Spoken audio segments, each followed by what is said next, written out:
Chapter 6, Thermal Energy and Thermodynamics. Section 6.1, Temperature. So when we think of temperature, we think of how hot or how cold something feels, or how hot or how cold it feels outside. We think of a measure of how warm or how cool something is. Most places use a temperature scale known as Celsius. In the Celsius temperature scale, water freezes at 0 degrees Celsius and it boils at 100 degrees Celsius.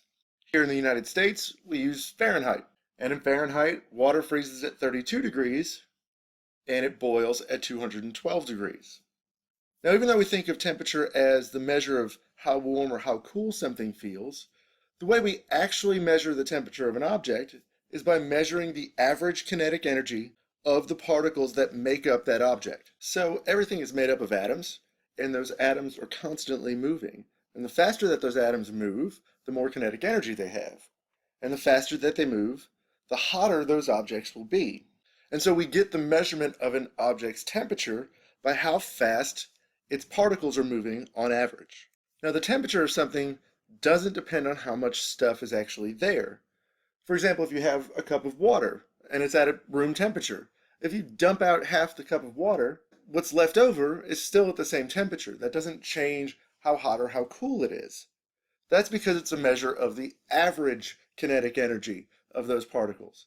So even if you dumped almost all of the water out, the little bit that's left over is still at the same temperature. It still has the same average kinetic energy of those particles.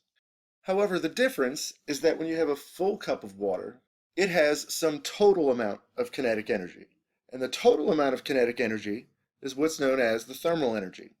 For example, if you have a large pot of boiling water and a small pot of boiling water, even though those two things are at the same temperature, the large pot of boiling water can do more than the small pot of boiling water can do. When we want to measure the temperature of something, we use what's called a thermometer. Everybody's familiar with those. You take the thermometer and you put it in contact with the object that you want to measure. Those two objects, the thermometer and whatever it is that you're measuring, exchange thermal energy until their average kinetic energy is the same. When we reach that point, now you have two objects that are in what's known as thermal equilibrium, which just means they're the same temperature. So if you measure the temperature of the thermometer, then you know the temperature of the other object. So when you measure the temperature of something, you're really measuring the thermal equilibrium between the thermometer and the object that you're measuring.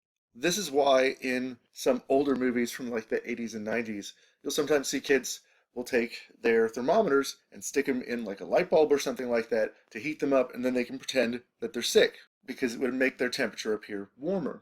Now you can't do that so much. Digital thermometers do not work exactly the same way, so you can't fool them as easily. Though you do have to make sure that they're calibrated before you use them.